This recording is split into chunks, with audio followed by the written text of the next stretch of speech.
लड़के ने सिर्फ एक झूठ बोला पर अचानक उसकी नाक अजीब तरीके से लंबी हो गई। पलक झपकते ही वह एक लंबी गोल्डन रॉड में बदल गई। बल्कि डॉक्टर ने वार किया कि वह भविष्य में झूठ नहीं बोले। लड़की ने जैसे ही खिड़की खोली उसने कठफोड़वे को बुलाया जो उड़कर अंदर आया और उसकी नाक पर उतर गया। जैसे चूजा अनाज खाता है वैसे ही उसकी नाक को थोड़ा थोड़ा करके काटने लगा। सौभाग्य से जिन लोगों की रक्षा की जा रही थी वे बहुत खुशकिस्मत थे। असल में कुछ समय पहले लड़का अभी एक चलने वाला पेड़ का ठूंठ था।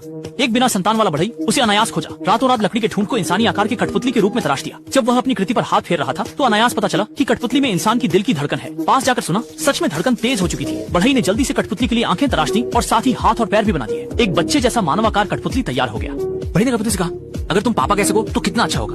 एक राष्ट्रपति का परिचय चिंगोर सा पापा इससे बढ़ई चौंक गया। फिर पुतला बोला माँ। तब बढ़ई को विश्वास हुआ कि वह बहरे या भ्रमित नहीं है। इस जीवन में कभी पिता न बने होने के कारण वह खुशी से फूले नहीं समाये और खुशी खुशी अपनी इकलौती चादर फाड़कर लकड़ी के बेटे के लिए नए कपड़े बना दिए। यहाँ तक कि उन्होंने उसे चलना भी सिखाया।